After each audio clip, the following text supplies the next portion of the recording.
नमस्कार बच्चों, एक बार फिर से स्वागत है आप सबका आपके अपने YouTube channel O2 digital education पे। मैं विशाल भाटी लेके आया हूँ क्लास 10th का chapter the human I and the colourful world. आइए चलते हैं।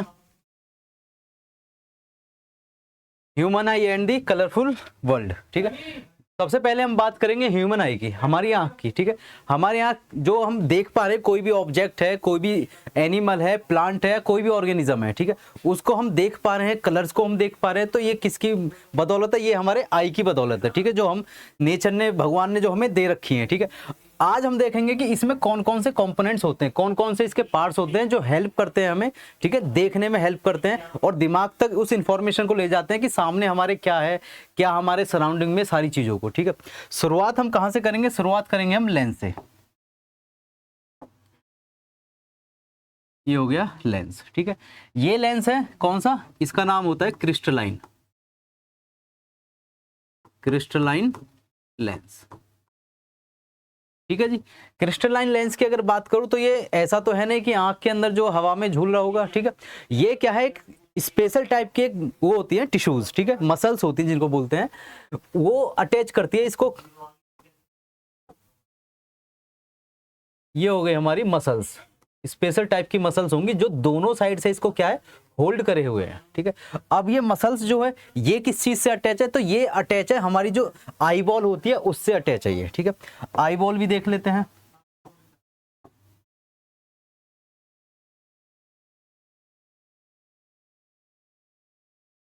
ठीक है जी, ये होगी हमारी आई बॉल। तो इसके साथ ये क्या अटैच है? सीलियरी मसल्स अटैच है, ठीक है। तो ये होल्ड करे हुए किसको? हमारे क्रिस्टलाइन लेंस को। ये हो गई हमारी सीलियरी मसल्स, सीलियरी मसल्स, ठीक है। इसके बाद अगर मैं बात करूं तो इसमें और कौन से पार्ट्स होंगे? एक इसके सामने एक मसल होती है जिसको बोलते हैं हम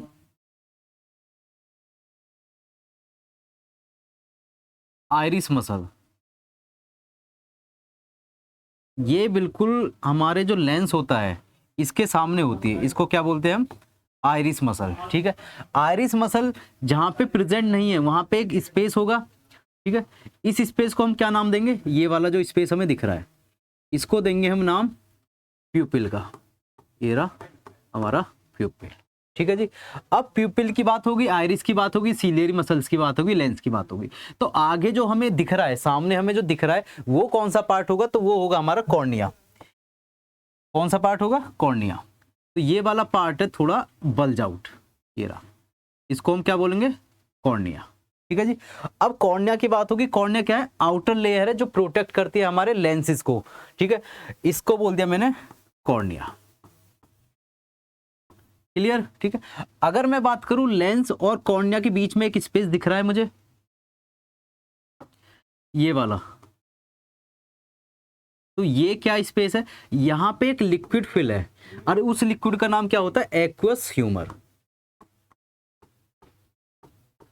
एक्वस ह्यूमर इस लिक्विड का नाम होता है, जो कि प्रोटेक्ट करता है हमें किसी भी जर्क से। मतलब कोई भी चीज जैसे मान लो आंख पे सामने आके लगी तो ये क्या है, थोड़ा सा अंदर की तरफ आएगा, जर्क लगा है इस पे, तो ये इस लेंस पे जो भी हमारा सडन जर्क लगा है वो लेंस तक इफेक्ट ना डाले, तो उससे प्रोटेक्ट करने का काम कौन करेगा? Aqueous humour. मतलब कि वो शॉक को एब्जॉर्ब कर लेगा, जो भी हमें शॉक आया है, जो भी इंजरी होने वाली है उससे हमें प्रोटेक्ट कर लेगा। कौन? Aqueous humour. अगर मैं बात करूं कि लेंस के बाद क्या होगा, तो लेंस के बाद जो होगा एक लिक्विड, ये वाला, ये एक लिक्विड है दूसरा, इसका नाम होता है विट्रस,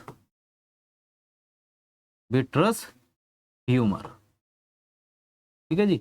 इसका काम क्या होता है विट्रस ह्यूमर का? कि ये जो हमारी आई बॉल है, एक तो इसकी शेप को मेंटेन करके रखता है ये, ठीक है, और दूसरा काम इसका ये होता है कि जो भी रे आएगी, जो भी इमेज फॉर्म होगी, उसे रे, कोई भी रे आ रही होगी इन्फॉर्मेशन लेके, तो उसको एक मीडियम प्रोवाइड करता है जो कि वो जाके कहाँ पे अटैच हो, जहाँ इमेज फॉर्म कर दे, रेटिना पे इमेज फॉर्म कर दे। रेटिना कहाँ पे है? रेटिना है ये वाला, ये वाला पार्ट है हमारा रेटिना, ठीक है जी। ये हो गया रेटिना। अगर मैं बात करूं, ये आगे पार्ट कहां पे चला जाता है? ये चला जाता है ब्रेन के पास, ठीक है। इसमें होता क्या है? इसमें होती है ऑप्टिक नर्व, ठीक है जी। ये जा रहा है हमारा ब्रेन पे, इंफॉर्मेशन लेके ब्रेन पे जा रहा है, ठीक है जी।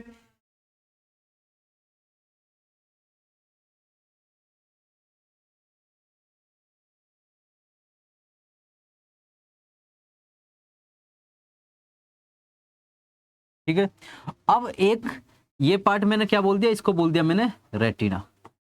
अब एक पॉइंट और बचा है जहां पे ये रेटिना प्रेजेंट नहीं होती है। जैसे ये आगे चल के क्या है, आगे चल के मिक्स हो रही है ऐसे इस तरीके से, तो ये कलेक्टिवली जा रही है यहाँ पे नर्व्स, ठीक है। तो यहाँ पे एक पॉइंट है जिसको मैं डिनोट करूंगा एक डॉट से, ये रही डॉट, ठीक है। इसको बोलूंगा मैं ब्लाइंड स्पॉट। क्या बोलूंगा मैं? Blind spot. अब इस ब्लाइंड स्पॉट का काम क्या होता है? एक्चुअल में इसका कोई काम होता ही नहीं है। ये क्या है, ये एक ऐसा स्पेस है जहां पे रेटिना प्रेजेंट नहीं है, जहां पे नर्व प्रेजेंट नहीं है। तो अगर कोई भी रेज आ रही है और वो इमेज फॉर्म कर रही है, तो अगर कहीं भी रेटिना पे कहीं भी इमेज फॉर्म हुई तो उसकी इंफॉर्मेशन थ्रू नर्व्स कहां पे पहुंच जाएगी? हमारी ब्रेन तक पहुंच जाएगी, ठीक है जी। बट अगर वो इमेज कहाँ पे आई है, ब्लाइंड स्पॉट पे फॉर्म हुई है, तो उसकी इंफॉर्मेशन ब्रेन तक नहीं जाएगी। हमारे दिमाग को पता ही नहीं चलेगा कि कोई ऑब्जेक्ट है जिसकी इमेज वहां पे आ रही है, ठीक है। तो ये काम होता है हमारा ब्लाइंड स्पॉट का, ठीक है। ये सारे देख लिए हमने, प्यूपिल हो गया, क्रिस्टलाइन लेंस हो गया, एक्वस ह्यूमर होगा, कॉर्निया हो गया, आइरिस हो गया, सिलियरी मसल्स हो गया, ठीक है जी। और अब देखते हैं इनकी कुछ डेफिनेशंस होंगी हमारी, ठीक है। क्या है कॉर्निया? कॉर्निया की बात बताई थी, ये क्या है? ये एक आउटर लेयर है जो हमारी आई को कवर कर रहा है, ठीक है। और ये क्या करता है, ये हमें क्या करता है, एक थिन लेयर है जो लाइट एंटर होती है तो इसके द्वारा ही होती है, किससे? कॉर्निया से। ये ट्रांसपेरेंट होती है, ठीक है। ये प्रोटेक्ट करती है हमारी आंखों को, किससे प्रोटेक्ट करती है? किसी भी जर्क से प्रोटेक्ट करेगी, ठीक है जी। अब आगे बात करूं मैं आई बॉल की, ठीक है। तो आई बॉल क्या होगा? आई बॉल एक स्फेरिकल स्ट्रक्चर है, ये वाली, ये जो हम देख रहे थे, ये पूरा क्या बोला जाएगा? ये बोला जाएगा आई बॉल। इस आई बॉल में है क्या? इस आई बॉल में ही सारे पार्ट्स है जो हमने पढ़े थे, कॉर्निया हो गया, लेंस हो गया, ciliary muscle, iris muscle, aqueous humour, vitreous humour, ये सारे इस आई बॉल के अंदर ही हैं, ठीक है। आई बॉल एक स्फेरिकल स्ट्रक्चर है, स्फेरिकल स्ट्रक्चर जिसका डायमीटर है 2.3 सेंटीमीटर। क्लियर? अगला क्या है? आइरिस मसल, ठीक है। आई बॉल हो गया। आइरिस मसल की बात करूं तो एक डार्क मसल है, ये डार्क डायफ्राम बोलते हैं इसको, ठीक है। इसका काम क्या होता है कि आंखों में जो इंटेंसिटी जा रही है हमारी लाइट की, तो वो ज्यादा जाएगी तो हमारे लेंस को नुकसान पहुंचाएगी, और कम जाएगी तो हमें कुछ दिख नहीं पाएगा। तो ये उसको रेगुलेट करती है कि जब ज्यादा इंटेंसिटी मतलब कि ब्राइट लाइट है तो उसे प्रोटेक्ट करके हमारी आई को, आई लेंस को ज्यादा लाइट से, ठीक है, जिससे वो डैमेज ना हो। पर जब कम लाइट अगर आंखों में जा रही है तो उसकी इमेज कम बन रही है, तो वो अपने आप को डिक्रीज करके अपने साइज को, प्यूपिल के साइज को इंक्रीज कर देगी, जिसका रिजल्ट ये होगा कि ज्यादा से ज्यादा लाइट क्या है हमारी आंखों में जाए, ठीक है। ये काम हो गया हमारा आइरिस का, ठीक है। अब है प्यूपिल। एक्चुअल में प्यूपिल कोई पार्ट या कोई मसल कुछ नहीं होता, ठीक है। प्यूपिल एक पार्ट, एक स्पेस होता है, कैविटी होती है जहां पे आइरिस मसल प्रेजेंट नहीं होती है, उसको बोलते हैं हम क्या? प्यूपिल, ठीक है। इसका काम क्या है? इसका काम है रेगुलेट करने का। किस चीज को रेगुलेट करने का? कि आइरिस मसल की साइज को ज्यादा कम कर दिया तो प्यूपिल का साइज कम ज्यादा हो गया, ठीक है। उससे क्या है कि इंटेंसिटी जो आ रही है, ठीक है, लाइट की, उसे रेगुलेट कर लेगा ये कौन? प्यूपिल। फिर बात है क्रिस्टलाइन लेंस की। तो क्रिस्टलाइन लेंस की अगर बात करूं तो ये क्या है? कन्वर्जिंग है। पहली चीज, कन्वर्जिंग का काम क्या होता है? लाइट को कन्वर्ज करना। लाइट को कन्वर्ज करके क्या है? इमेज फॉर्म कर देगा कहां पे? रेटिना पे। जब रेटिना पे इमेज फॉर्म होगी तो उसकी इंफॉर्मेशन कहां पे जाएगी? ब्रेन के पास जाएगी, ठीक है। अब ये जो क्रिस्टलाइन लेंस है, ये इमेज कैसी बनाता है? क्रिस्टलाइन लेंस है मतलब कि कन्वर्जिंग लेंस है, मतलब कॉन्वेक्स लेंस है। कॉन्वेक्स लेंस जो बनाता है वो बनाता है रियल और इन्वर्टेड। रियल का मतलब सच्ची, इन्वर्टेड का मतलब उल्टी। अगर मैं ऐसे सामने सीधा खड़ा हूं तो मेरी इमेज जो रेटिना पे बन रही होगी वो उल्टी होगी, सर नीचे होगा, पैर ऊपर होंगे, ठीक है। वो इन्फॉर्मेशन जाएगी ऑप्टिक नर्व के द्वारा कहां पे? ब्रेन पे। तो ब्रेन क्या करेगा? उसको देखेगा कि हाँ भाई अच्छा ऐसे हैं, रेटिना का तो काम ही उल्टा बनाने का, तो उसे अपने आप सीधी करके देख लेगा इमेज को, ठीक है। तो ये काम किसका आ गया? हमारा क्रिस्टलाइन लेंस का काम आ गया। फिर आगे हमारी सीलियरी मसल्स। सीलियरी मसल्स की बात करूं तो वो क्या है? रेगुलेट करती रहती हैं। किस चीज को रेगुलेट करती हैं?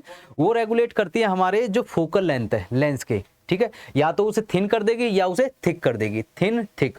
इससे क्या है कि हम फोकस कर पाते हैं एक जगह या दूसरी जगह। अभी हम मान लो इतने पास में देख रहे हैं किसी चीज को, और थोड़ी देर मान लो कोई दूर की चीज है उसको ध्यान से देख रहे हैं, ठीक है, तो उसके लिए आंख को क्या है, एडजस्ट करना पड़ता है अपने आप को, ठीक है, तो वो लेंस को एडजस्ट करेगी, उसके फोकल लेंथ को एडजस्ट करेगी, तो उसके साथ हो क्या रहा है, वो अपनी सीलियरी मसल्स को कॉन्ट्रैक्ट या रिलैक्स करेगी, ठीक है जी। ये काम होता है किसका, सीलियरी मसल्स का। रेटिना की बात करूं तो रेटिना क्या है, एक सेंसिटिव सेल्स की एक लेयर है जो हमारी इनर आईबॉल के इनसाइड में प्रेजेंट है, जिसपे क्या फॉर्म होते हैं, इमेज फॉर्म होती है, और उसकी इंफॉर्मेशन कहां तक जाती है, ब्रेन तक जाती है, ठीक है। अब मैं बात करता हूं परसिस्टेंस ऑफ विजन की। तो परसिस्टेंस ऑफ विजन की अगर मैं बात करूं तो परसिस्टेंस ऑफ विजन का मतलब ये है कि कोई भी हमने ऑब्जेक्ट देखा, कोई भी एनिमल, कोई भी प्लांट हमने देख लिया, ठीक है, उसकी इमेज हमारी आंखों में फॉर्म हुई, रेटिना पे फॉर्म हुई, तो कितने टाइम तक प्रेजेंट है वहां पे, ठीक है। मान लो 1 second, 2 second, 4 second, 5 second, 10 second, हमें कुछ चीज पसंद आ गई, हमारी आंखों में वही बस रखी है, ठीक है, तो उस तरीके से उसी को क्या बोलते हैं, परसिस्टेंस ऑफ विजन बोलते हैं। अगर मैं ह्यूमंस की बात करूं तो परसिस्टेंस ऑफ विजन मतलब इमेज को रहने की जो टाइमिंग है वो कितनी होगी, 1/16 सेकंड, 1 सेकंड का भी 1/16 पार्ट, ठीक है जी। इतनी सेकंड तक ही वो परसिस्ट करती है एक जगह पे, फिर क्या है, उसकी इंफॉर्मेशन चली जाती है, वहां कोई दूसरी इमेज फॉर्म हो जाती है, ठीक है।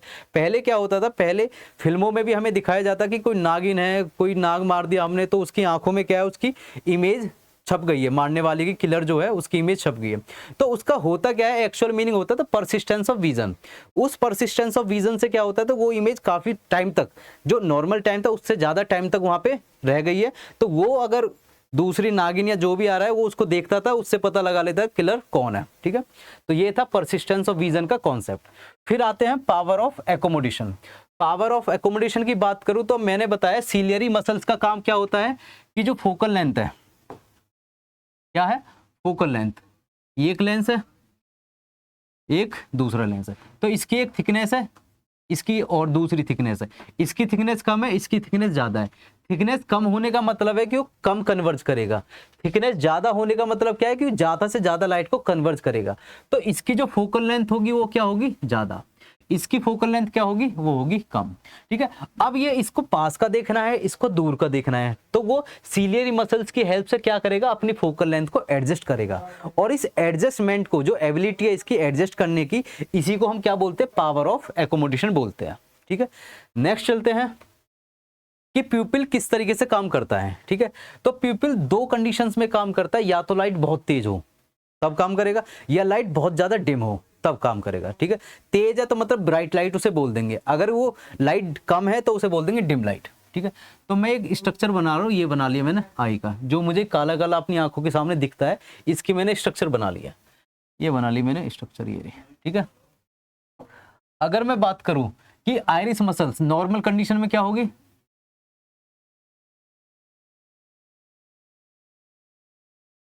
ये होगी नॉर्मल कंडीशन, ठीक है। यहां पे भी नॉर्मल कंडीशन देख लेते हैं हम,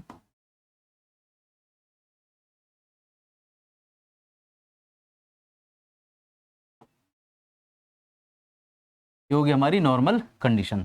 अगर मैं बात करता हूं ब्राइट की कंडीशन, क्या है, ब्राइट लाइट है, ठीक है, ज्यादा इंटेंसिटी की लाइट है, ज्यादा चमक आ रही है, तो उस कंडीशन में हमारी आंख क्या करेगी, अपने आप को प्रोटेक्ट करने की कोशिश करेगी। तो ये जो आइरिस मसल है, ये क्या है, आइरिस मसल, ये होगी आइरिस मसल, ठीक है। तो ये क्या करेगी, अपने साइज को इंक्रीज कर लेगी, और इंक्रीज करने का कॉन्सेप्ट इसका क्यों है, इंक्रीज करने का कॉन्सेप्ट इसका इसलिए है कि जो ज्यादा लाइट जा रही है आंख में, वो हमारे आई लेंस को खराब ना कर दे, ठीक है। इसने इंक्रीज कर दिया और प्यूपिल का साइज क्या हो गया, डिक्रीज हो गया। तो ब्राइट लाइट अगर होगी तो प्यूपिल का साइज डिक्रीज हो जाएगा, किसकी वजह से, आइरिस मसल की वजह से। आइरिस मसल ज्यादा आ जाएंगी और प्यूपिल क्या हो जाएगा, कम हो जाएगा, ठीक है। अगर मैं बात करता हूं डिम की, ये होगी कंडीशन कौन सी, डिम की। तो डिम की कंडीशन में क्या होगा, ये आइरिस मसल्स कांटेक्ट होगी, मतलब कि अपना एरिया कम कर लेंगे, इस तरीके से, यहां तक है मसल्स, ये आ गए, ठीक है। तो इसकी वजह से एक नया प्यूपिल क्रिएट हो जाएगा, जिसका डायमीटर या जिसकी जो साइज है वो क्या हो जाएगा, ज्यादा हो जाएगा। तो डिम में प्यूपिल का साइज क्या होता है, ज्यादा होता है, और ब्राइट लाइट में क्या होता है, प्यूपिल का साइज कम होता है। तो इस तरीके से प्यूपिल काम करता है, क्लियर है। आगे चलते हैं, अब है सीलियरी मसल्स की बात, कि सीलियरी मसल्स इस तरीके से काम करती है, और काम जब करती है वो, तो उसका क्या इफेक्ट देखने को हमें मिलता है, ठीक है। तो कॉन्ट्रैक्ट और रिलैक्स कंडीशन, 2 कंडीशन होगी हमारी सीलियरी मसल्स की। तो पहले तो एक नॉर्मल कंडीशन देखते हैं, ये हो गया हमारा लेंस, यहाँ पे भी ले लिया मैंने, ये हो गया हमारा लेंस, ठीक है जी। और इसके साथ ही हम देख लेंगे, ये हो गई हमारी सीलियरी मसल्स, ये हो गई सीलियरी मसल्स, ठीक है जी। अगर मैं सीलियरी मसल्स की बात कर रहा हूं तो ये कौन सी है, ये नॉर्मल कंडीशन है। कौन सी कंडीशन है, नॉर्मल कंडीशन है। तो नॉर्मल कंडीशन में ना इसको रिलैक्स बोलेंगे ना इसको कॉन्टैक्ट बोलेंगे। अब क्या हुआ, इसको होना है रिलैक्स, तो रिलैक्स होने का मतलब क्या है, इस ये शॉर्टन हो जाएंगी। तो अगली इमेज जो बनेगी वो बनेगी कुछ इस तरीके से, ये हो गई शॉर्टन, ये होगी शॉर्टन, ठीक है। तो हमारी जो लेंस का शेप होगा वो कैसा हो जाएगा, चेंज हो जाएगा, और वो हो जाएगा थोड़ा इस तरीके से, ठीक है। पहले थिक था, अब हो गया थिन। तो इससे इफेक्ट क्या आया है लेंस पे, इससे जो इफेक्ट आया वो ये आया है कि इसकी जो फोकल लेंथ है वो हो गई है इंक्रीज, मतलब कि साइज किसका, लेंस का क्या हुआ है, डिक्रीज। तो फोकल लेंथ क्या हो गई, इंक्रीज। कौन सी कंडीशन में, रिलैक्स कंडीशन में।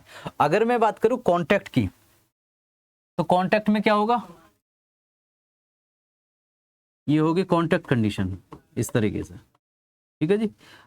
इसको क्या होना है, इसको होना है कॉन्टैक्ट, कॉन्टैक्ट की कंडीशन बनेगी ये वाली। मसल्स हो गई मेरी कांटेक्ट बुरी तरह, ठीक है। अब जब ये मसल्स कांटेक्ट हुई है तो ये आगे स्ट्रक्चर क्या बनी, इसकी आगे स्ट्रक्चर बनी इस तरीके से, ये बन गई, ये होगी लेंस। इसकी जो थिकनेस है वो क्या हो गई, थिकनेस हो गई, मतलब कि जो साइज है, साइज हो गया ज्यादा। पहले क्या था, कम था, अब साइज हो गया ज्यादा। तो फोकल लेंथ पे क्या इंपैक्ट पड़ेगा, फोकल लेंथ हो जाएगी इसकी कम। कौन सी कंडीशन में, कॉन्टैक्ट कंडीशन में। तो अगर मैं सीलियरी मसल्स को रिलैक्स कर दूं तो उसका साइज क्या हो जाएगा, कम, और फोकल लेंथ हो जाएगी ज्यादा। अगर मैं उनको कॉन्टैक्ट करा दूं तो साइज हो गया ज्यादा और फोकल लेंथ क्या हो गई, कम हो गई, ठीक है। तो ये है हमारी सीलियरी मसल्स का काम। आगे चलते हैं। अब है डिफेक्ट्स। अब आंखों से हम क्या है, कई बार हम सुनते हैं कि किसी बच्चे को जो पास का दिख रहा है, किसी को दूर का दिख रहा है। और अगर हम ओल्ड एज वालों को देखें तो उनको पास का और दूर का दोनों देखने में दिक्कत है, ठीक है। तो वही चीज हम देखेंगे कि डिफेक्ट्स, आंखों में डिफेक्ट्स बने कैसे। तो पहला डिफेक्ट है मायोपिया। मायोपिया की बात करूं तो इसमें होता क्या है, एक्चुअल में जो हमें पास की चीजें होती हैं वो तो क्लियरली विजिबल होती है, ठीक है। We can see nearby things clearly, ठीक है, but can't see far thing, far away बोल लो या फार थिंग्स बोल लो, ठीक है। मतलब कि दूर की चीजें हमें क्लियरली विजिबल नहीं होंगी, सिर्फ कहाँ की होंगी, पास की चीजें दिखाई देंगी, ठीक है। तो उस डिफेक्ट को क्या बोलते हैं, हम मायोपिया डिफेक्ट बोलते हैं। अब इस डिफेक्ट को होने का कारण एक्चुअल में है क्या। अगर मैं इसकी बात करूं सीलियरी मसल्स की, तो सीलियरी मसल्स का काम क्या था, एडजस्ट कर रहे थे वो किसको, फोकल लेंथ को। तो जैसे अगर फोकल लेंथ ज्यादा हो रहा है, ठीक है, तो वो क्या कर रहा है, उसकी इमेज को कहीं दूर बना रहा था। फोकल लेंथ कम हो रहा है तो उसकी इमेज को कहीं पास बना दे रहा है। तो ऐसे ही हमारे पास क्या है, एक आई बॉल है, ये मान लिया मैंने आई बॉल, ये हो गई आई बॉल। तो अगर नॉर्मली क्या है, ये हो गया हमारा लेंस, नॉर्मली रेज आई, ए आई, ठीक है। और ये इमेज कहां पे बना रही है, ये इमेज बना रही है यहां पे, ये बन गई इमेज, ठीक है जी, ये बन गई मेरी इमेज, इसको बोल दिया मैंने इमेज। और ये है क्या, ये है रेटिना, क्लियरली, ठीक है। तो मैं क्या कह रहा हूं, मैं कह रहा हूं कि मायोपिया हो गया है। तो मायोपिया होने के कारण क्या है कि ये जो इमेज बन रही है इसकी इस पॉइंट पे, तो इस पॉइंट पे जो इमेज बन रही है, या तो ये क्या हो जाए, ऐसी पोजीशन आ जाए कि इस पे ना बने इमेज, ठीक है, या फिर इसकी कोई चेंज हो जाए इसमें, ठीक है। इसमें चेंज होने का मतलब है कि इसकी जो फोकल लेंथ है कुछ इस तरीके से इंक्रीज हो जाए। फोकल लेंथ इंक्रीज होने का मतलब ये है कि ये अब कन्वर्ज हो गए, कहीं पहले ही इमेज फॉर्म कर दे रहा है, कहां पे, रेटिना पे, ना इमेज फॉर्म करके पहले ही इमेज फॉर्म कर दे रहा है। तो इस डिफेक्ट को क्या बोलेंगे, मायोपिया डिफेक्ट बोलेंगे। तो ये कॉज है इसका क्या, एक तो फोकल लेंथ, मतलब कि कर्वेचर, कर्वेचर ऑफ लेंस, ठीक है जी। एक तो कर्वेचर ऑफ लेंस की वजह से कि वो ज्यादा हो गया है कर्वेचर ऑफ लेंस, उसकी वजह से क्या हो गया है, मायोपिया हो गया है, ठीक है। और दूसरा क्या है, आई बॉल का अगर साइज ही बढ़ गया हो, पहले इतना था, मान लो अब ऐसे हो गया, इतना हो गया, तो आई बॉल का साइज ये भी क्या क्रिएट कर देगा, मायोपिया क्रिएट कर देगा।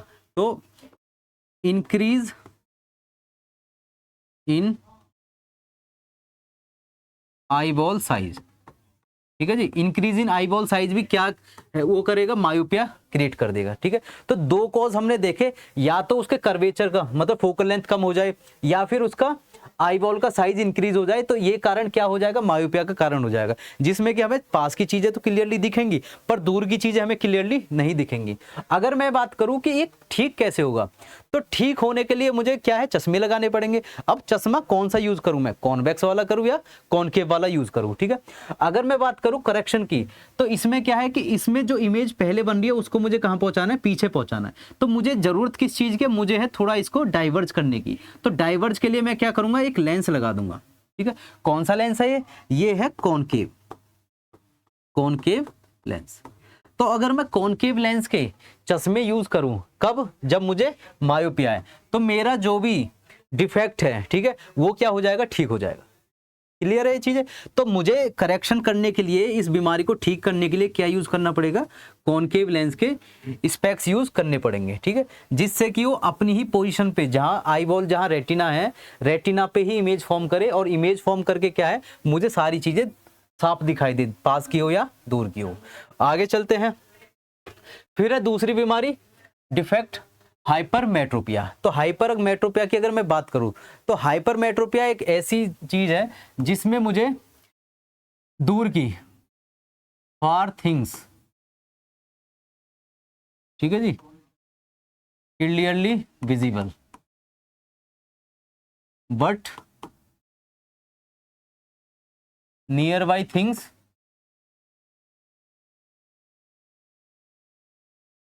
कांट क्लियर, ठीक है जी। मतलब कि सीधी बात यह है कि मायोपिया में हम क्या देख रहे थे कि हमें पास की चीजें दिख रही हैं पर दूर की नहीं दिख रही है। हाइपरमेट्रोपिया की अगर बात करूं, तो मुझे दूर की चीजें बहुत अच्छी तरह दिखाई दे रही है, पर जो मेरे पास है, आसपास जो है, वो मुझे क्लियर नहीं दिखाई दे रहा है। तो उसको क्या बोल दूंगा मैं, हाइपरमेट्रोपिया। नाम बड़ा है तो मुझे ये मान लो कि हाइपरमेट्रोपिया याद रखने के लिए कि नाम बड़ा था उसका, तो मुझे दूर की चीजें दिख रही थी। मायोपिया नाम छोटा है तो मुझे क्या है, पास की चीजें दिख रही है। तो ये याद करने में आसानी होगी, ठीक है। अब इसमें एक्चुअल में हुआ क्या, इसमें ये हो गई मेरी आई बॉल, ठीक है जी, ये हो गया मेरा लेंस। तो नॉर्मल चीजें हो रही थी इसके साथ, यहाँ पे आके ये इमेज फॉर्म कर रहा था यहाँ पे, ये रहा, ठीक है। अब क्या हो जाए, पहले क्या था, इसका फोकल लेंथ इंक्रीज हो गया था, डिक्रीज हो गया था। तो अब क्या कर रहा हूं मैं, अगर इसका फोकल लेंथ डिक्रीज हो जाए, पहली चीज कर्वेचर जो है वो कम हो जाए, तो इसके क्या होगा, इसका जो इमेज फॉर्म होना है वो अब होगा यहाँ पे फाइनल। ये थी इनिशियल, ये हो गई फाइनल, ठीक है। तो अगर इसकी फोकल लेंथ क्या हो जाए, इंक्रीज हो जाए, फोकल लेंथ इंक्रीज हो जाए, ठीक है, तो इसमें क्या हो जाएगा, इसकी इमेज जो रेटिना से आगे बनेगी, रेटिना से आगे बनी। सेकंड कंडीशन, अगर जो आई बॉल है, आई बॉल का साइज क्या हो जाए, डिक्रीज हो जाए, आई बॉल साइज डिक्रीज। तो पहले मान लो इतना था, अब वो सुकड़ के कहां पे आ गया, थोड़ा पास आ गया, तो इसको क्या बोल दिया मैंने, तो वो क्या बोल दिया मैंने कि कौन सी बीमारी होगी, हाइपरमेट्रोपिया। तो ये आगे इसके कॉजेज, या तो आई बॉल का साइज क्या हो जाए, डिक्रीज हो जाए, या कर्वेचर की वजह से क्या हो जाए, उसकी फोकल लेंथ इंक्रीज हो जाए। तो कौन सा डिफेक्ट देखने को मिलेगा, हाइपरमेट्रोपिया देखने को मिलेगा। अब इसे ठीक कैसे करें हम, ठीक करने के लिए हमने पहले यूज किया था कॉनकेव, यहां पे करेंगे हम कॉन्वेक्स लेंस। तो अगर मैं यहां पे क्या यूज कर लेता हूं, कॉन्वेक्स लेंस, ठीक है, तो वो क्या कर देगा, वो कर देगा इस इमेज को यहां पे सीधा कन्वर्ज करके रेटिना पे फॉर्म कर देगा, ठीक है। तो ये हो गया क्या, करेक्शन, किस चीज का, हाइपरमेट्रोपिया का करेक्शन हो गया, ठीक है। नेक्स्ट चलते हैं, ये है प्रेस बायोपिया। अगर मैं बात करूं, पहले मैंने देखा कि मुझे पास की चीजें बहुत अच्छी दिख रही है पर दूर की नहीं दिख रही। सेकंड मैंने देखा कि मुझे दूर की चीजें अच्छी दिख रही है, पास की नहीं दिख रही। पर एक एज के बाद क्या होता है कि ना मुझे पास की चीजें दिखाई देती है, ना मुझे दूर की चीजें दिखाई देती है। तो उसको क्या बोलते हैं, प्रेस बायोपिया। और ये ज्यादातर किस में देखने को मिलता है, ये ओल्ड एज में देखने को मिलता है, ठीक है। क्या होता है, कांट सी थिंग्स, ठीक है, near by and far away, ना आस पास की दिख रही ना दूर की दिख रही, तो उसको क्या बोल देंगे, प्रेस बायोपिया बोल देंगे, ठीक है। अब इसे ठीक करने के लिए क्या करते हैं, पहले तो डिफेक्ट की बात देखते हैं कि डिफेक्ट ये हुआ कैसे, ठीक है। हमारी जो सीलियरी मसल्स होती हैं इनका काम होता है रेगुलेशन का, कि रेगुलेट करती हैं कि फोकस को, कि हमें पास का देखना है दूर का देखना है उसके अकॉर्डिंग, ठीक है, जिसे बोलते हैं हम पावर ऑफ एकोमोडेशन, ठीक है। अगर ये सीलियरी मसल्स ही टाइम के साथ क्या हो जाए, वीक हो जाए, तो ना तो ये क्या करेंगी, ना तो ये करेंगी जो भी पास की चीज है उसे दिखाई देंगे, ना ये रिलैक्स करेंगे, ना ये कॉन्टेक्ट करेगी, ना हमें पास की चीजें क्लियर दिखेगी, ना हमें दूर की चीजें क्लियर दिखेगी। तो उसी कंडीशन को प्रेस बायोपिया बोल रहे हैं। तो ये कॉज हो गया क्या, सीलियरी मसल्स वीकनिंग, ठीक है जी, weakening of ciliary muscles at old ages, ठीक है। तो ये होगी हमारी कॉज, ठीक है। अब मैं बात करूं ये करेक्शन कैसे करूंगा मैं, कि करेक्ट भी करनी है चीजें, तो इस कंडीशन में मुझे दोनों ही लेंसेज यूज करने पड़ेंगे। कौन कौन से, कॉन्वेक्स भी और कॉनकेव भी। कॉनकेव मुझे यूज करना है दूर की चीजों के लिए और कॉन्वेक्स मुझे यूज करना है पास की चीजों के लिए। तो इसमें होता क्या है एक्चुअल में, जैसे ये मान लो दादाजी का चश्मा, ये हो गया चश्मा, ठीक है जी। तो इसमें क्या है कि एक पार्ट तो ये होते हैं, ये रहे, ठीक है। ये पार्ट्स क्या होते हैं, ये हमें पास की चीजें देखनी है, तो ये होते हैं नियर बाई। काफी टीचर्स देखे हमने यहाँ पे नाक पे रखे रहते हैं चश्मे, तो अगर उन्हें दूर का देखना है तो ऐसे करके दूर का देखना है, पास का देखना है तो ऐसे करके पास का देख लिया उन्होंने। तो इसमें होता क्या है, ये होते हैं हमारे कॉन्वेक्स, ये होते हैं हमारे कॉन्वेक्स, ठीक है। और अगर मैं ऊपर की बात करूं तो ये कौन कौन से होते हैं, कॉनकेव, ये हो गया कॉनकेव, ठीक है। ये किसको दिखाएंगे हमें, near by, convex near by, ठीक है। ये किसको दिखाएंगे, फार थिंग्स, जो दूर की चीजें हैं उनको दिखाएंगे, ठीक है जी। तो इसको करेक्शन करने का क्या है, हम ऐसे स्पेक्स यूज करेंगे जिसमें कॉनकेव और कॉन्वेक्स दोनों हो, और इनका नाम क्या होगा, इनका नाम होगा bifocal, bifocal lens, ठीक है जी। बाई फोकल लेंस का मतलब कॉन्वेक्स और कॉनकेव दोनों मिक्स, एक ही स्पेक्स में दोनों पार्ट्स है। अपर पार्ट कौन सा होगा, दूर की चीजें देखने के लिए, जिसको बोलेंगे हम कॉनकेव, और लोअर पार्ट क्या होगा, कॉन्वेक्स, जिसको हम पास की चीजें देखने के लिए यूज करेंगे, ठीक है। तो ये हो गए हमारे डिफेक्ट्स, कौन सा, प्रेस बायोपिया। नेक्स्ट पार्ट आता है refraction of light through prism. Prism आप सबने देखा होगा, ठीक है, एक ट्रायंगल की तरह होता है, कांच का बना होता है, ठीक है। दूर से देखने पे ट्रायंगल लगता है, किसी भी ऑफिस में या किसी भी अपने प्रिंसिपल के ऑफिस में हमने देखा होगा, सबने ही देखा होगा ये तो, ठीक है। इसकी स्ट्रक्चर कैसी होती है,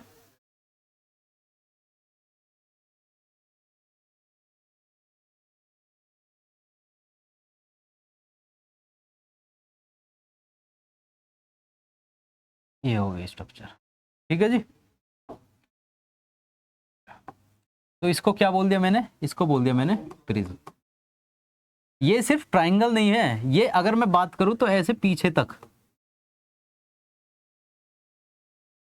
ये, ठीक है, इस तरीके से पूरा 3D स्ट्रक्चर है। पर ये सामने हम कौन सी फेस देख रहे हैं, ट्रायंगुलर फेस देख रहे हैं, जिसमें हम क्या पास करेंगे, कोई भी लाइट पास कराएंगे, ठीक है।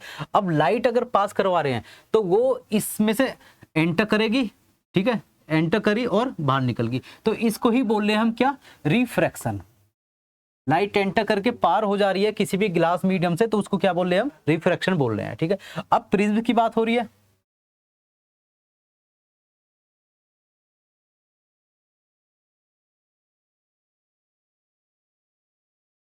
ये हो गया प्रिज्म, ठीक है। तो अब हम क्या करेंगे, रिफ्रैक्शन कराएंगे। अच्छा, दो चीजें होती है, एक होती है रिफ्रैक्शन, एक होती है डिस्पर्जन, ठीक है। और ये दोनों ही किससे कराने हैं हमें, प्रिज्म से कराने, हमारे सिलेबस में है। अगर मैं रिफ्रैक्शन की बात कराऊं तो मैं एक लाइट यूज करूंगा जिसको बोलूंगा मैं मोनोक्रोमेटिक, मोनोक्रोमेटिक लाइट, ठीक है। मोनो का मतलब क्या होता है, मोनो का मतलब होता है वन, क्रोमो का मतलब होता है कलर, तो मैं सीधा सीधा इसका अगर आंसर दूं, मोनोक्रोमेटिक का मतलब क्या हो गया, वन कलर लाइट। जैसे मान लो ग्रीन कलर की लेजर लाइट देखी होगी, रेड की लेजर लाइट देखी होगी, तो ये क्या है, ये सिंगल कलर की लाइट है, तो इनको क्या बोलूंगा मैं, मोनोक्रोमेटिक लाइट बोलूंगा, ठीक है। तो रिफ्रैक्शन में क्या यूज करने वाला हूं मैं, एक कलर की लाइट यूज करने वाला हूं, और मैं देखूंगा कि क्या इफेक्ट आएगा। तो मैंने क्या है, ओब्लिकली एक एंगल से इंसिडेंट करी कोई भी लाइट, ठीक है, एक कलर की लाइट है, मान लो ब्लू कलर की लाइट है ये, ठीक है, ये क्या करेगी, ये एंटर करेगी इसमें, ठीक है। इसका एक्चुअल पाथ ये था इस तरीके से, ठीक है, पर ये क्या हो गया, मीडियम ये डेंसर है, ये रेयरर है, तो डेंसर में थोड़ा बेंड हो गई, और बेंड होकर ये इस तरीके से जा रही है। अब ये डेंसर मीडियम से दोबारा कहां पे जाने वाली है, रेयरर में, तो आगे इसकी पोजीशन होगी इस तरीके से, ये पोजीशन, ठीक है। तो ये है refraction of light through prism. अब मैं पार्ट्स की बात करूं तो ये एक पॉइंट है मेरा, ठीक है जी, यहां पे इस पॉइंट से मैं नॉर्मल ड्रॉ कर लूंगा, ये इस पॉइंट से ये नॉर्मल ड्रॉ कर लिया मैंने, ये हो गया नॉर्मल 1, ये हो गया नॉर्मल 2। ये क्या है, ये है इंसिडेंट, इंसिडेंट रे, ठीक है। नॉर्मल के साथ जो एंगल बन रहा है इसको बोल दिया मैंने एंगल आई, इंसिडेंट एंगल। ये इसमें एंटर हुई तो नॉर्मल के साथ एक एंगल बना है, इसको बोल दिया मैंने angle R1। Angle of refraction क्या बोलेंगे इसको, एंगल ऑफ रिफ्रैक्शन। यहां से ये बाहर जा रही है तो इस पॉइंट के लिए ये कोई एंगल हो गया, इसको बोल दिया मैंने R2। इस सरफेस के लिए ये क्या है, इंसिडेंट एंगल का काम कर रहा है, ठीक है। और यहाँ पे बाहर क्या है, ये कोई एंगल है, इसको बोल दिया मैंने E, एंगल ऑफ इमरजेंस बोल दिया, ठीक है, कि ये एक मीडियम में एंटर हुई और उससे बाहर निकल गई, इमर्ज आउट हो गई, तो इमरजेंट रे, और एंगल कौन सा बना, एंगल E। अब मैं क्या देख रहा हूं कि एंगल I और एंगल E, R1 और R2, ठीक है। ये सारे पार्ट्स क्या है, ये सारे पार्ट्स हमें देखने को मिलेंगे जब किसी भी मोनोक्रोमेटिक लाइट को हम कहां से पास कराएंगे, किसी भी प्रिज्म से पास कराएंगे, ठीक है। अगर मैं बात करूं कि वो एक्चुअल पोजिशन उसकी, ये है उसकी एक्चुअल पोजिशन, ये वाली, ठीक है, उसकी एक्चुअल पोजीशन से फाइनल पोजीशन कितनी होगी, तो ये आया एक डेविएशन, इसको क्या बोलूंगा मैं, एंगल ऑफ डेविएशन, क्या बोलूंगा, एंगल ऑफ डेविएशन, इसको बोल दिया।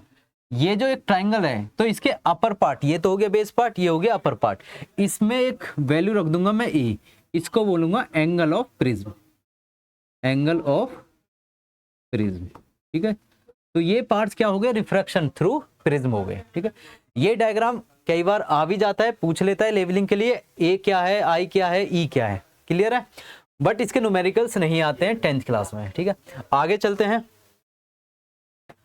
ये है डिस्पर्जन ऑफ व्हाइट लाइट। अगर मैं व्हाइट लाइट की बात करूं तो अभी मैंने स्टार्टिंग करी थी रिफ्रैक्शन की थ्रू प्रिज्म, तो उसमें देखा मोनोक्रोमेटिक लाइट में यूज कर रहा था।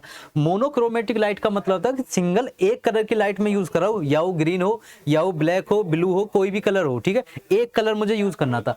अब क्या है, डिस्पर्जन करना है, और किस चीज का डिस्पर्जन करना है, व्हाइट लाइट का करना है। तो पहली चीज तो ये कि व्हाइट लाइट जो होती है उसमें कितने कलर्स होते हैं, 7 कलर्स होते हैं।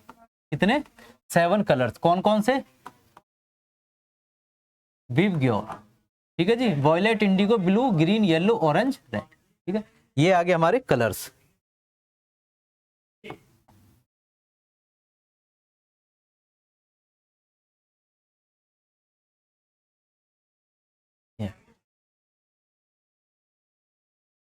ठीक है जी, ये आ गया। तो प्रिज्म कर रहे हैं हम, तो यहां से मैंने क्या करा, व्हाइट लाइट, ये है हमारी व्हाइट लाइट, ठीक है। तो एक मीडियम से दूसरे मीडियम में जा रही है, ये होगी कोई रेयर मीडियम, ये हो गया मेरा डेंसर मीडियम, तो रिफ्रैक्शन होगा, पहली कंडीशन है रिफ्रैक्शन की। तो उसमें क्या होता है, ये स्प्लिट कर देगा कलर्स को, ये कर दिया इसने स्प्लिट इस तरीके से, ठीक है जी, ये हो गई, ठीक है, स्प्लिट कर दिया। और जब ये बाहर निकले हैं तो ये और ज्यादा बेंड हो गए हैं, क्या हो गए, और ज्यादा बेंड, इस तरीके, ठीक है। मैंने एक स्क्रीन लगा दी जिसपे मैंने देखा सारे कलर्स को, और मैंने क्या पाया, मैंने देखा कि जो फाइनल कलर्स आए हैं मेरे, वो कैसे आए हैं, ये आए हैं इस तरीके से, ये रहा, ठीक है, विवग्योर। अब इस डायग्राम को देख के मुझे क्या पता चल रहा है, इस डायग्राम को देख के मुझे ये पता चल रहा है कि जो वॉयलेट कलर था वो सबसे ज्यादा बेंड हुआ है, मतलब कि एक्चुअल जो डेविएशन हो रही थी, इसके एक्चुअल पोजीशन ये थी, तो इससे जो डेविएशन हो रही थी ये वाली, ये वाली, ये वाली, ठीक है, तो सबसे कम डेविएशन किसने करी, मिनिमम डेविएशन, मिनिमम डेविएशन करने वाला था रेड कलर, ठीक है। मैक्सिमम डेविएशन किसने करी, मैक्सिमम डेविएशन करी हमारी वॉयलेट ने, ठीक है जी, ये हो गया वॉयलेट कलर, ये हो गया, क्लियर है। और ये किस चीज के ऊपर डिपेंड कर रहा है कि कौन ज्यादा बेंड कर रहा है, कौन कम बेंड कर रहा है, मतलब कि डेविएशन कौन ज्यादा करेगा, कौन कम करेगा, ये है वेवलेंथ के ऊपर, किसके ऊपर, वेवलेंथ। अगर मैं रेड की बात करूं तो रेड की जो वेवलेंथ होगी, वेवलेंथ को डिनोट करते हैं लैम्डा से, तो wavelength of lambda is greater than, ठीक है, किससे, वेवलेंथ ऑफ वॉयलेट। या फिर अगर मैं यहां से ही टेबल देखूं तो सबसे ज्यादा वेवलेंथ किसकी, रेड की, फिर ऑरेंज की कम उससे, फिर येलो की और कम, ग्रीन की और कम, सबसे कम किसकी आ गई, वॉयलेट की आ गई। तो जिसकी सबसे ज्यादा वेवलेंथ, ठीक है, वो क्या कर रहा है, कम से कम डेविएट कर रहा है, जिसकी सबसे कम वेवलेंथ वो क्या कर रहा है, सबसे ज्यादा डेविएट कर रहा है अपने एक्चुअल पाथ से, ठीक है। तो ये क्या आया, ये आ गया डिस्पर्जन, ठीक है। इस स्क्रीन पर सातों कलर आ गए, इसे बोलते हैं स्पेक्ट्रल सीरीज। इन 7 कलर्स को ही क्या बोलते हैं, स्पेक्ट्रल सीरीज बोलते हैं, क्लियर है। तो ये हो गया हमारे dispersion of white light through glass prism, ठीक है। आगे चलते हैं, इसैक न्यूटन, ठीक है। ये कॉन्सेप्ट किसने करा, इसैक न्यूटन ने करा। इनका दिमाग वैसे ही उल्टा सीधा चलता है, तो अब क्या था, इन्होंने एक चीजें और कर दी। अभी तो क्या है, एक प्रिज्म लगाया उन्होंने, और वो भी कैसा, सीधा, ये मान लिया मैंने, ये लगा दिया सीधा प्रिज्म, ठीक है जी। अब इन्होंने क्या करा, इसी के साइड में, इसी के साइड में एक और प्रिज्म लगाया, ठीक है। ये मान लिया मैंने, ये लगा दिया इस तरीके से, कौन सी कंडीशन में, उल्टी कंडीशन, मतलब कि इन्वर्टेड, ये हो गया सीधा, ये हो गया उल्टा, ठीक है। तो इन्होंने ये लगाने का इनका पर्पस क्या था, कि ये देखना चाहते कि जो लाइट यहाँ पे डिस्पर्स हुई है, व्हाइट लाइट को जब डिस्पर्स कराया गया तो स्प्लिट हुई कलर्स में, तो वो क्या दोबारा से लाइट में कन्वर्ट हो जाएगी, व्हाइट लाइट में। तो इन्होंने कॉन्सेप्ट देखा, ये हो गई अलग अलग कलर्स में स्प्लिट, कलर्स स्प्लिट हुए, पहुंचे कहाँ पे, अगले वाले प्रिज्म पे, ठीक है। यहां से क्या हुआ है, वो यहां से मर्ज होना शुरू हुए, वो ये हो गए मर्ज, और फाइनली उन्होंने क्या देखा, कि वो फाइनली एक व्हाइट लाइट, ये क्या बन गई, व्हाइट लाइट में फॉर्म हो गया। तो ये किसने करके दिखाया, इसैक न्यूटन ने करके दिखाया, कि यहां भी क्या यूज करी थी, व्हाइट लाइट।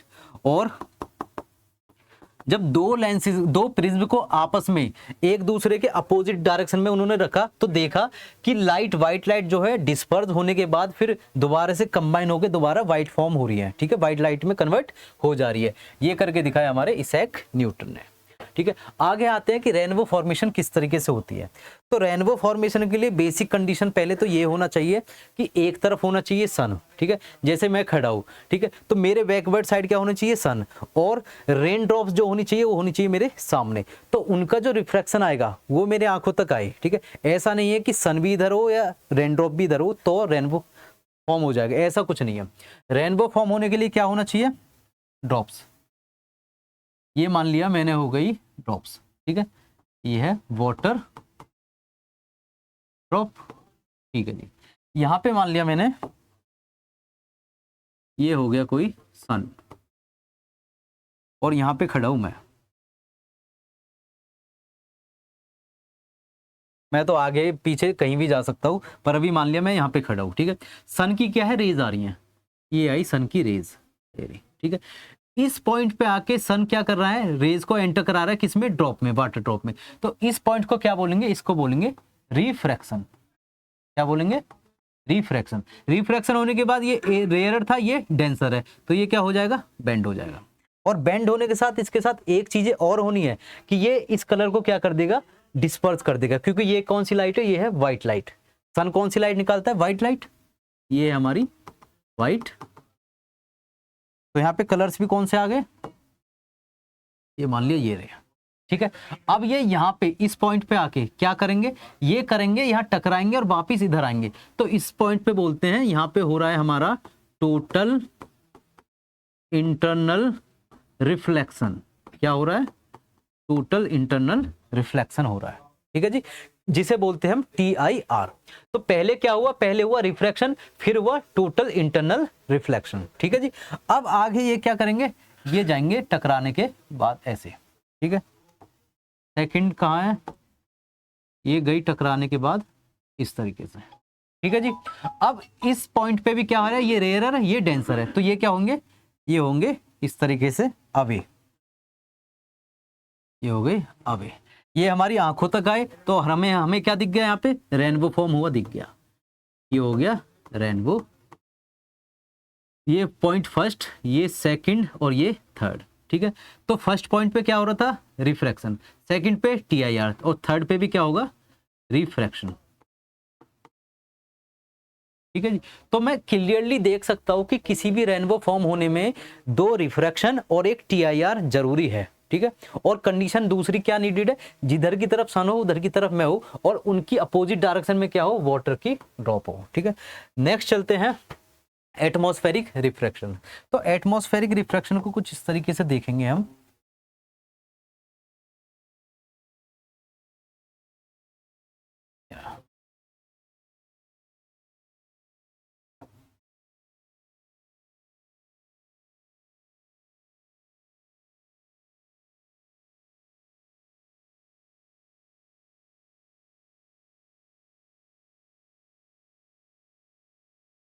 ये रहा जी, ठीक है जी। ये देखो, ये मान लो ये है अर्थ और ये क्या है, ये है एटमॉस्फेयर, ठीक है।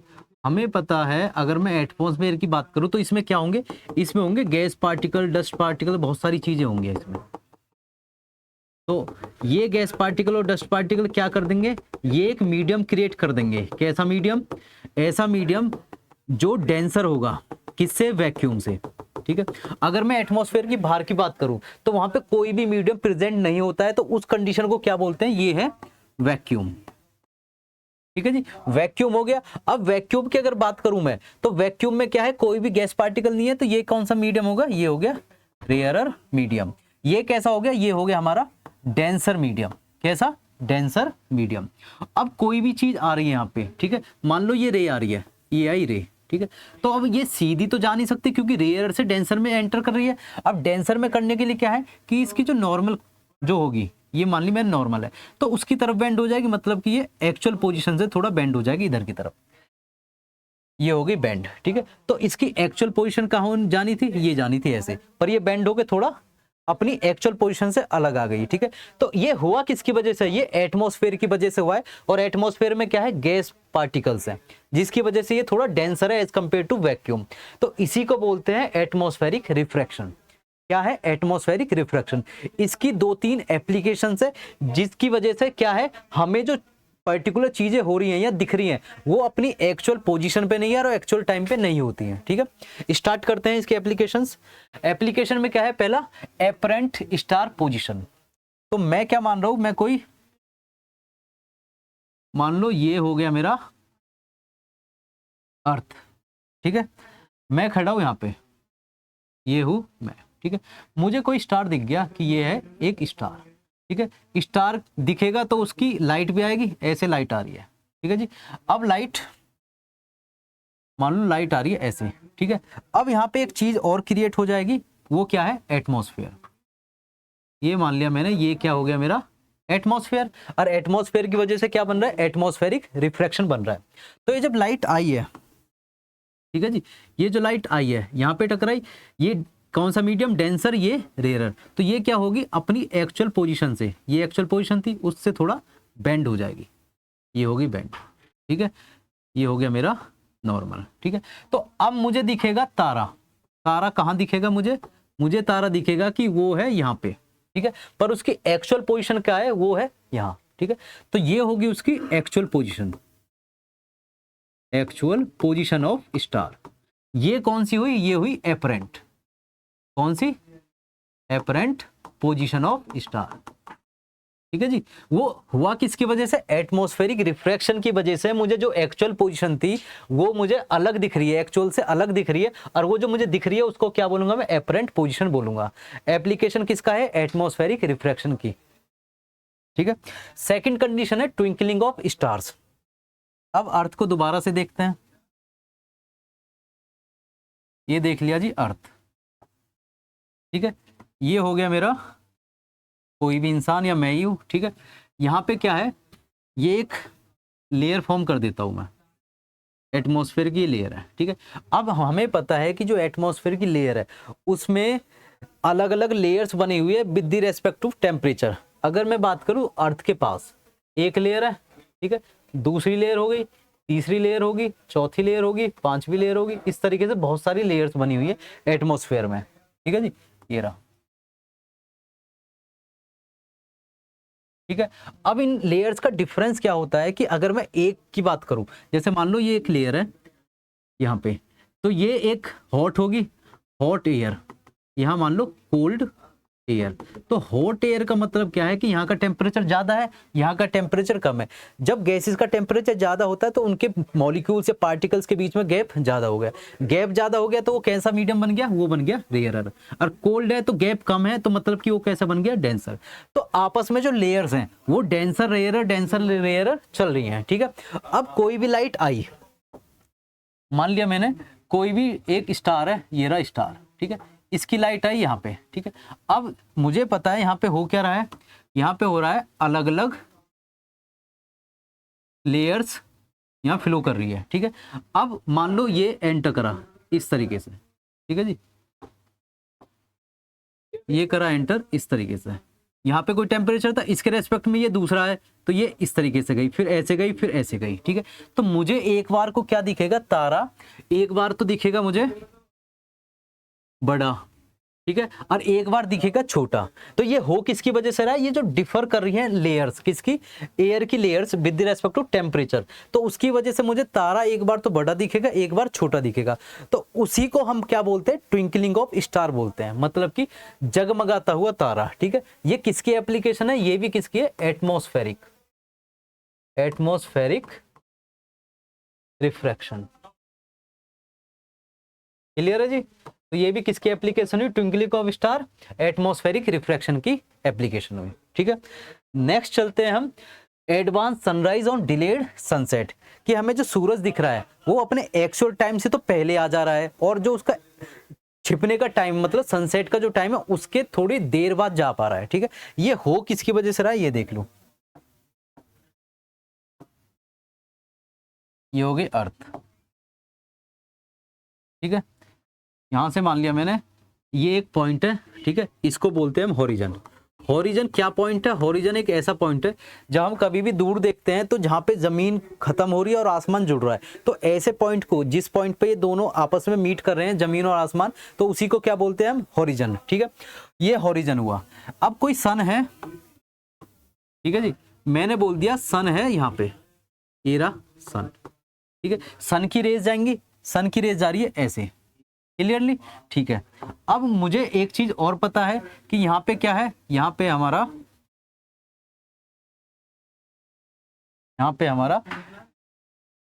एटमॉस्फेयर, ठीक है जी, यहाँ पे हमारा एटमॉस्फेयर।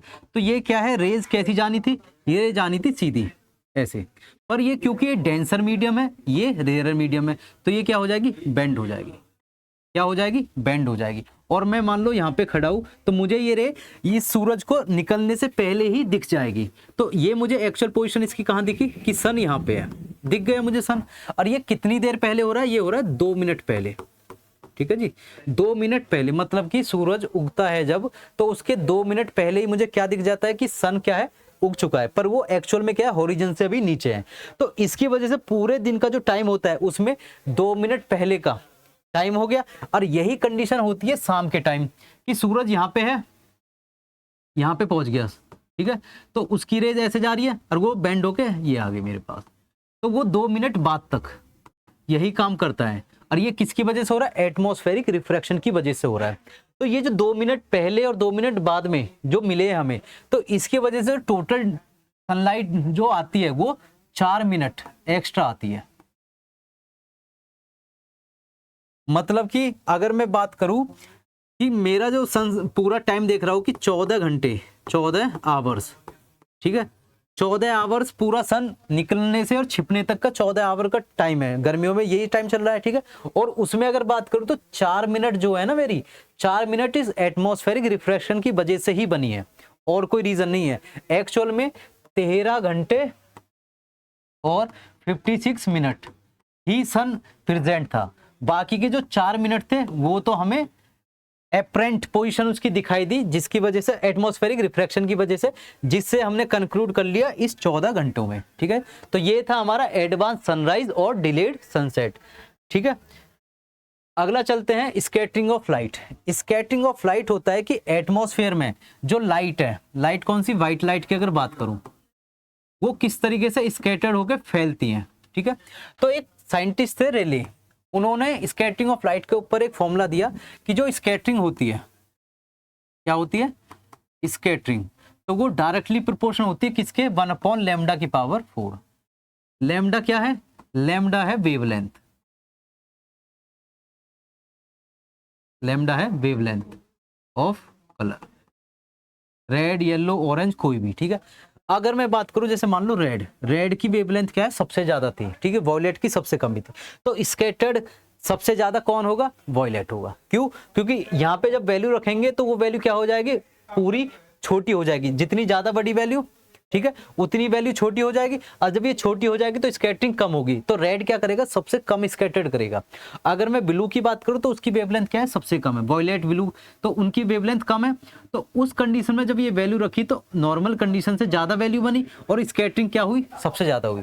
तो लैम्डा अगर ज्यादा है तो स्कैटरिंग क्या हो गई, कम, स्कैटरिंग हो गई हमारी कम। और अगर लैम्डा कम है तो स्कैटरिंग क्या हो गई मेरी, ज्यादा, स्कैटरिंग हो गई ज्यादा। किसने बताया, ये बताया रेले स्कैटरिंग ने, रेले साइंटिस्ट का नाम है, ठीक है। फिर आता है हमारा टिंडल इफेक्ट।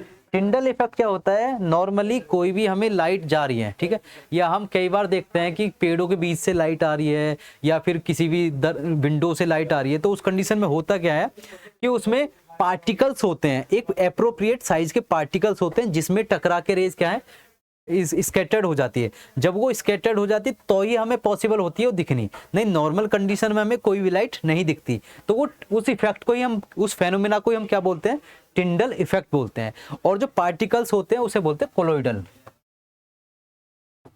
कोलोइडल पार्टिकल्स, जिनकी मदद से ये टिंडल इफेक्ट पॉसिबल होता है। तो उनका एक एप्रोप्रिएट साइज होता है, ठीक है जी। तो नेक्स्ट चलते हैं हमारा, why is the colour of the clear sky blue, कि जो कलर है स्काई का वो ब्लू क्यों है, ठीक है। अगर मैं बात करूं अर्थ की, ठीक है, तो अर्थ के आसपास क्या है, अर्थ के आसपास है पार्टिकल्स, छोटे भी है बड़े भी है,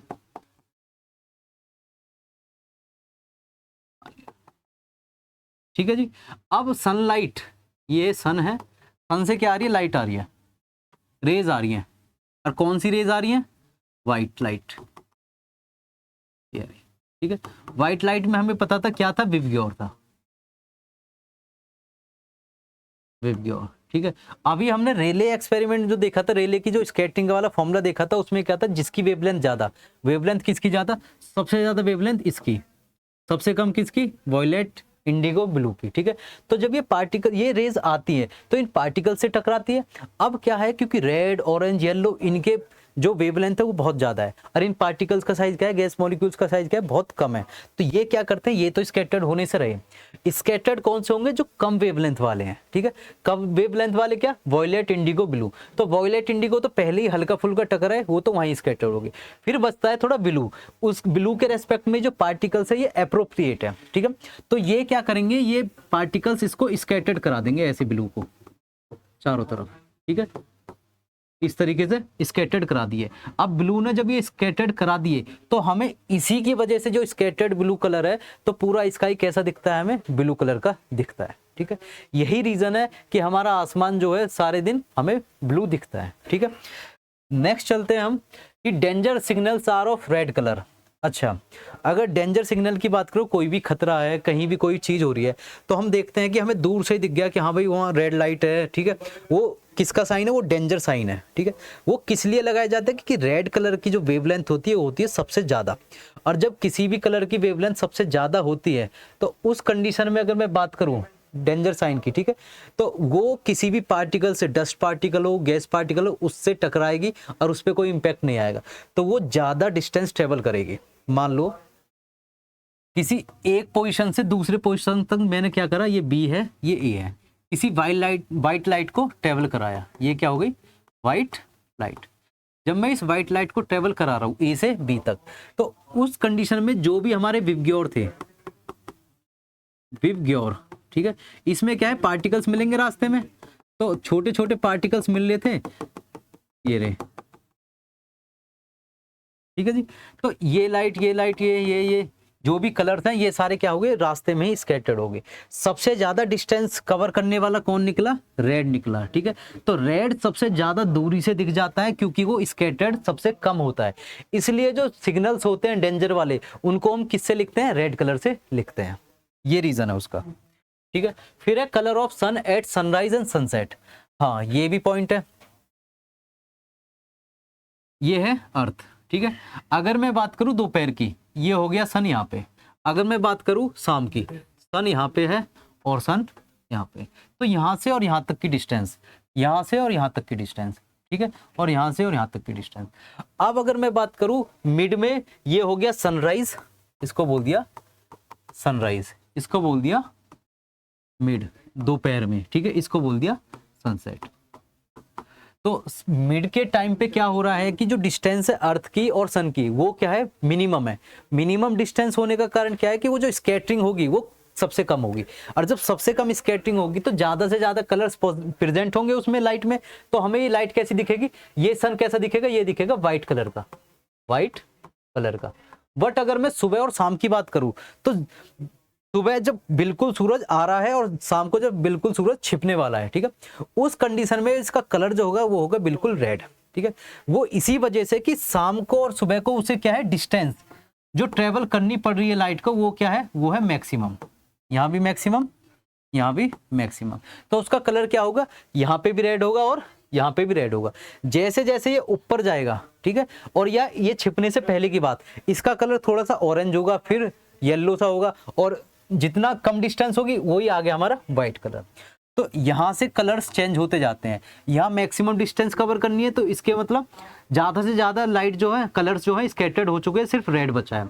यहाँ पे थोड़ी डिस्टेंस कम हुई, यहाँ पे और कम हुई, यहाँ पे और कम और कम, तो वो क्या है, और कलर्स कंबाइन होके क्या फॉर्म कर दे रहे, व्हाइट कलर फॉर्म कर दे रहे। तो इस वजह से मुझे क्या है, सुबह को और शाम को सनराइज पे और सनसेट पे क्या दिखता है, रेड वो दिखता है सन, ठीक है। अब आता है एट नून एपियर्स व्हाइट, ये हम कर चुके हैं, अभी समझाया था ये वाला पॉइंट कि नून में क्या है, हमें व्हाइट कलर का दिखता है वो, ठीक है। थैंक यू, ये हो गया हमारा आज का chapter complete, the human I and the colourful world, ठीक है। क्लास 10 का चैप्टर कंप्लीट हो गया। थैंक यू, नमस्कार।